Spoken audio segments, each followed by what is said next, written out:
Hello दोस्तों। आज की कहानी में मेरा नाम अमित है। मैं गुड़गांव का रहने वाला हूँ। मेरी उम्र है 25 साल का। अपने काम से एक जगह गया था, वापस लौटते वक्त सोचा साले के घर होता चलूं। जब उनके घर पहुंचा तो साले साहब घर पर नहीं थे। घर में सिर्फ उनकी बीवी थी। मैंने साले को फोन लगाया तो उन्होंने कहा कि वो व्यस्त है और घर से दूर है, तो सीधा रात को ही घर लौट पाएंगे। मैंने सोचा आया हूं तो थोड़ी देर बैठूं, फिर चला जाऊंगा। साले की बीवी का नाम गौरी है। निहायत ही खूबसूरत दिखती है वो। मैं गया तो वो चाय पानी में जुट गई। थोड़े ही समय में उसने चाय नाश्ता लगाया। हम दोनों ने चाय नाश्ता करते हुए यहाँ वहाँ की बातें की। थोड़ी देर बाद वो किसी काम से अंदर चली गई। मैं बाहर हॉल में ही चाय पी रहा था कि तभी जोर से कुछ गिरने की आवाज हुई। मैं तुरंत उस आवाज की दिशा में भागा।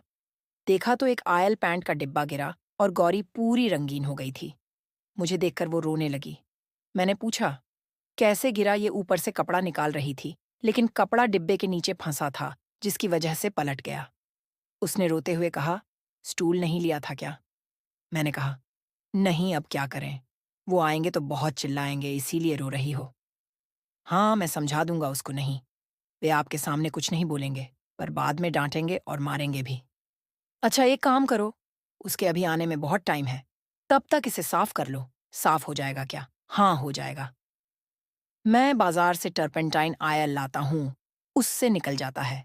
मैं पैंट की दुकान में गया, वहां से एक टर्पेंटाइन तेल की बोतल और पुराने सूती कपड़े ले आया जो पैंटर इस्तेमाल करते हैं। जब मैं वापस आया वो फर्श साफ कर रही थी। मैंने उसे कहा, तुम रहने दो, मैं साफ कर लूंगा। तुम्हारे बदन और कपड़ों का रंग फिर फर्श पर लग रहा है, पर आप करोगे यह ठीक नहीं। यह मान सम्मान देखने का वक्त नहीं। तुम जाओ और जल्दी से खुद को साफ करके नहा लो। उसने वही किया जो मैंने कहा। वो उठकर बाथरूम में चली गई। मैंने फर्श साफ किया, उसे आवाज देकर बाथरूम से उसके रंग से भरे कपड़े लिए और गार्बेज बैग में फेंकने के लिए रख दिए, ताकि साले को रंग से भरे कपड़े ना दिखाई पड़े। जब तक वो ना आए मैं टीवी देख लूं। यह सोचकर मैं हॉल में टीवी देखने लगा। लगभग आधा घंटा बीता, पर प्रीति बाथरूम से बाहर नहीं आई, तो मैं उठकर बाथरूम के दरवाजे की तरफ गया। गौरी, क्या हुआ? इतना समय क्यों लग रहा है? फिर उसने रोते हुए अंदर से ही कहा, नहीं निकल रहा है, थोड़ा वक्त लगेगा। पूरे बदन को पैंट लगा है, नहीं निकल रहा है, पर कुछ जगहों पर मेरा हाथ ही नहीं पहुंच रहा। उसका रोना बढ़ा। तुम्हारी किसी पड़ोसन को बुलाऊं हेल्प के लिए? ना, उनको पता चल जाएगा किसी सहेली को कोई नजदीक नहीं है। काम वाली को बुलाऊं? नहीं, वो तो पूरी सोसाइटी को बता देगी। नर्स को बीमारी का बहाना करके नहीं, बेवजह का बवाल हो जाएगा।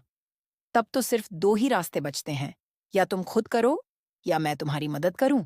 वो खामोश हो गई। गौरी, हाँ सुन रही हूं, क्या करोगी? मैंने खुद से तो ट्राई किया, हाथ नहीं पहुंच रहा है, तो क्या मैं करूं हैम? ठीक है, दरवाजा खोलो। उसने दरवाजा खोला। मैं जो कॉटन के ढेर सारे छोटे कपड़े लाया था, उससे वो अपना तन ढकने का असफल प्रयास कर रही थी। उसकी सीनों का उभार उन पतले कपड़ों से और ज्यादा नजर आ रहा था। कमर से नीचे गोरी टांगे गजब ढा रही थीं। वो खुद मुझसे बहुत शर्मा रही थी। कहाँ? हाथ नहीं पहुंच रहा? मैंने पूछा।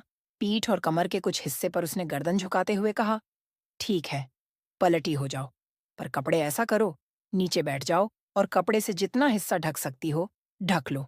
मैं मुंह उधर घुमा लेता हूं। कहकर मैंने मुंह घुमा लिया। वो सीने पर और कमर पर एक कपड़ा पकड़कर बैठ गई। मैं नीचे बैठ गया तो पानी की वजह से मेरी पैंट गीली होने लगी और साथ ही शर्ट की बाहें भी भीगने लगीं। आप कपड़े निकाल दीजिए ना, वैसे भी रंग आपके कपड़ों को भी लग जाएगा, उसने धीमे स्वर में कहा। मैं उठा, जाकर अपने कपड़े निकालकर सिर्फ अंडरवियर में वापस आया। उसने मेरी तरफ और मेरे अंडरवियर के उभार की तरफ देखा, फिर आगे मुंह कर लिया।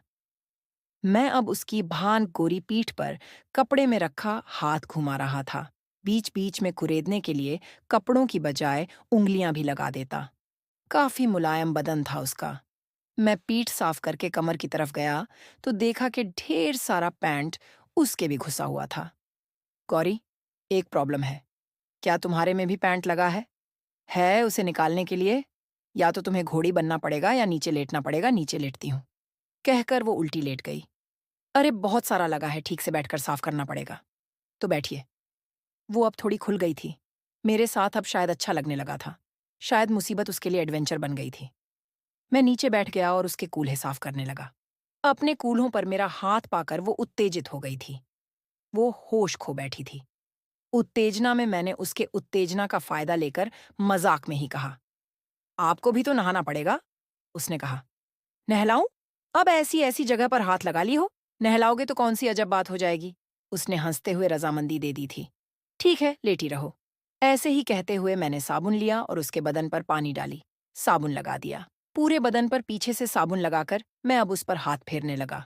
पहले से ही मुलायम, चिकना बदन साबुन की वजह से और ज्यादा चिकना हो गया।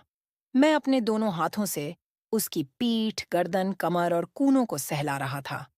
जब काफी देर मैंने उसकी पीछे की साइड सहलाई, तब मैंने उसे सीधा लिटाकर चेहरे को साबुन लगाया कि उसके अंदर करंट दौड़ गया। मैंने कमर से होते हुए पैरों को साबुन लगाया, फिर ऊपर आकर जांघों को सहलाते हुए सीधे हो जाऊं। उसने कहा। उसने चेहरा, गला, सीना, पेट, पैर सब पर साबुन लगा दिया।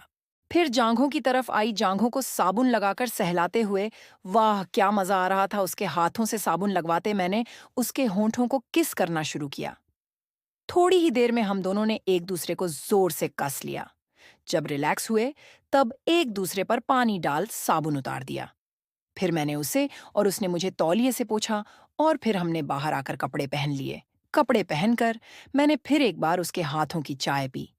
एक बार फिर उसे गले लगाकर चुंबन किया और वहां से निकल आया। तो दोस्तों, कहानी कैसी लगी? अगर अच्छी लगी तो मेरे चैनल को लाइक और सब्सक्राइब करें। धन्यवाद।